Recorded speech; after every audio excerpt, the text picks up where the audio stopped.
Assalamualaikum warahmatullahi wabarakatuh. Perkenalkan, nama saya Amanda Salsabila Putri dari kelas 12 IPS 1.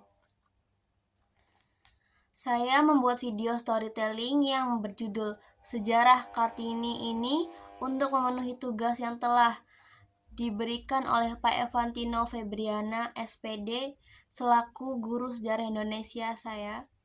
Selamat menonton.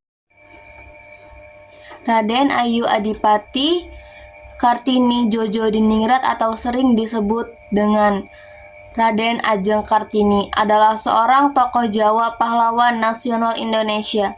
Kartini adalah seorang pejuang kemerdekaan dan kedudukan kaumnya pada saat itu, terutama wanita Jawa.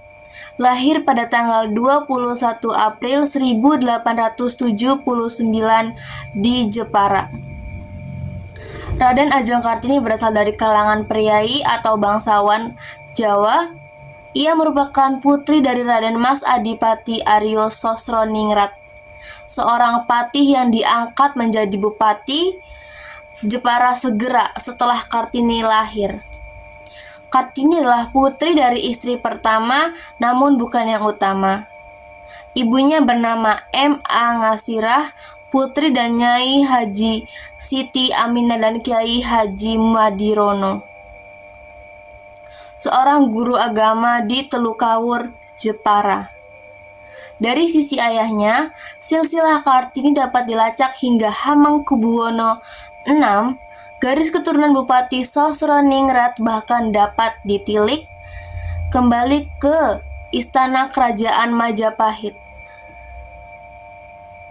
Semenjak Pangeran Dangirin menjadi bupati Surabaya pada abad ke-18, nenek moyang Sosroningrat mengisi banyak posisi penting di Pangreh Praja. Kartini adalah anak kelima dari 11 bersaudara kandung dan tiri. Dari semua saudara sekandung, Kartini adalah anak perempuan tertua. Kakeknya Pangeran Aryo Condro keempat diangkat bupati dalam usia 25 tahun dan dikenal pada pertengahan abad ke-19 sebagai salah satu bupati pertama yang memberi pendidikan barat kepada anak-anaknya. Kakak Kartini, Sosro Kartono, adalah seorang yang pintar dalam bidang bahasa. Sampai usia 12 tahun, Kartini diperbolehkan bersekolah di Europese Leger School ILS. Di sini Kartini belajar bahasa Belanda. Namun, setelah usianya 12 tahun, ia harus ditinggal di rumah karena harus dipingit. Karena Kartini bisa berbahasa Belanda, di rumah ia mulai belajar sendiri dan menulis surat kepada teman-temannya, korespondensi yang berasal dari Belanda. Salah satunya adalah Rosa Abendanon, yang banyak mendukungnya dari buku-buku, koran, dan majalah Eropa. Kartini tertarik pada kemajuan berpikir perempuan Eropa. Timbul keinginannya untuk memajukan perempuan pribumi berada pada status sosial yang rendah. Kartini banyak membaca surat kabar Semarang di Lokomotif yang diasuh oleh Peter Brosov.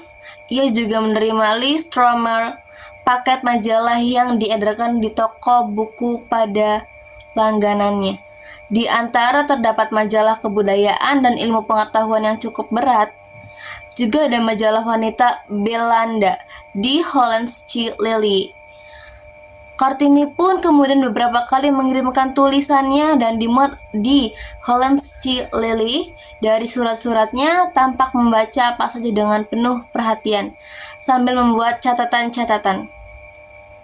Kadang-kadang Kartini menyebut salah satu karangan atau mengutip beberapa kalimat. Perhatiannya tidak hanya semata-mata untuk emansipasi wanita, tetapi juga untuk masalah sosial umum. Kartini melihat perjuangan wanita agar memperoleh kebebasan, otonomi, dan persamaan hukum sebagai bagian dari gerakan yang lebih luas. Di antara buku-buku yang dibaca Kartini sebelum berumur 20 Terdapat judul Max Havelaar dan Surat-Surat Cinta karya Multatuli yang 2 kali dibacanya. Selain itu, Kartini juga membaca The Steel Crouch, Kekuatan Gaib, karya Lois Copperius dan karya Van Eden yang bermutu tinggi, karya Augusta DeWitt yang sedang-sedang saja, roman feminis karya Nyonya Gu Kup Di Jung Van Baik, dan sebuah roman anti perang karangan Bertha von Suttner. Di Wapenheder, Letakkan Senjata, semuanya berbahasa Belanda. Pada surat-surat Kartini tertulis pemikiran-pemikirannya tentang kondisi sosial saat itu, terutama tentang kondisi perempuan pribumi. Sebagian besar surat-suratnya berisi keluhan dan gugatan khususnya menyangkut budaya di Jawa yang dipandang lebih menghambat kemajuan perempuan. Dia ingin wanita memiliki kebebasan menuntut ilmu dan belajar. Kartini menulis ide-ide dan cita-citanya seperti tulis Zelfontwikkeling dan Zelfonderich, Zelfvertrouwen dan Zelfwerkzaamheid, dan juga Solidariteit. Semua di atas dasar religiositeit, wijsheid, en schoonheid, yaitu ketuhanan, kebijaksanaan, dan keindahan. Ditambah dengan humanitarianisme, peri kemanusiaan, dan nasionalisme, cinta tanah air. Surat-surat Kartini juga berisi harapannya untuk memperoleh pertolongan dari luar pada perkenalan dengan Stella Zihandiller. Kartini mengungkap keinginan untuk menjadi seperti kaum muda Eropa.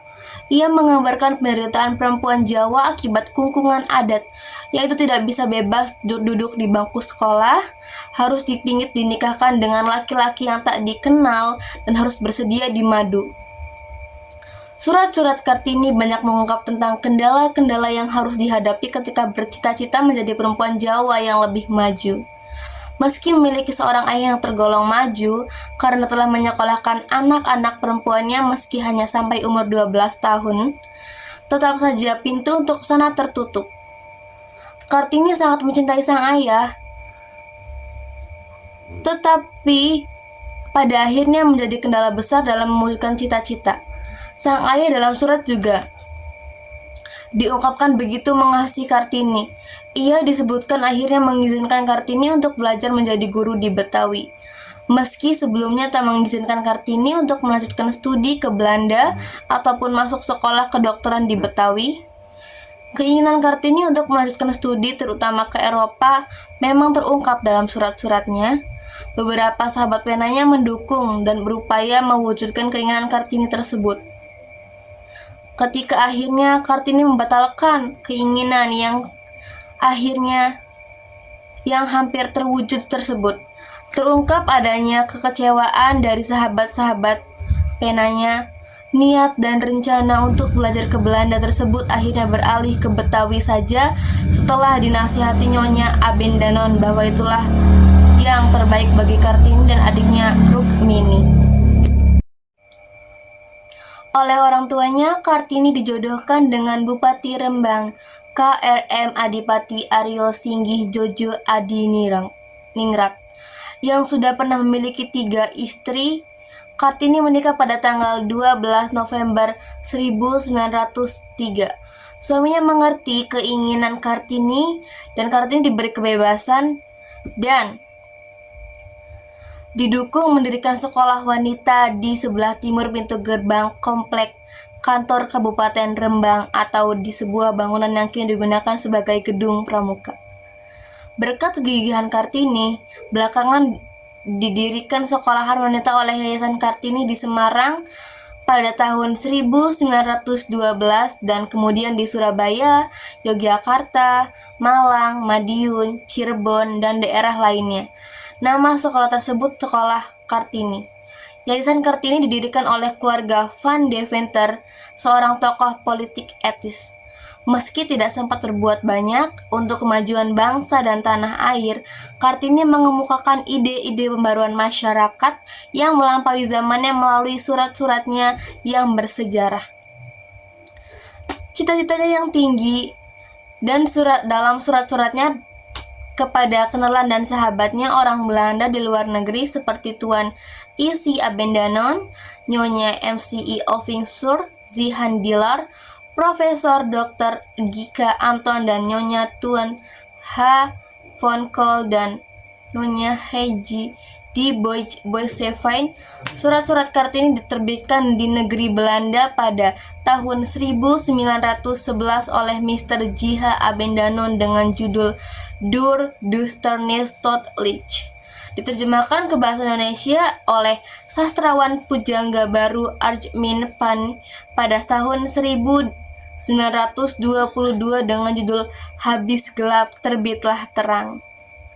Anak satu-satunya Sol Salit Jojo Diningrat lahir pada tanggal 13 September 1904. Beberapa hari kemudian, 17 September 1904, Kartini meninggal pada usia 25 tahun dan dimakamkan di Desa Bulu, Kecamatan Bulu, Rembang.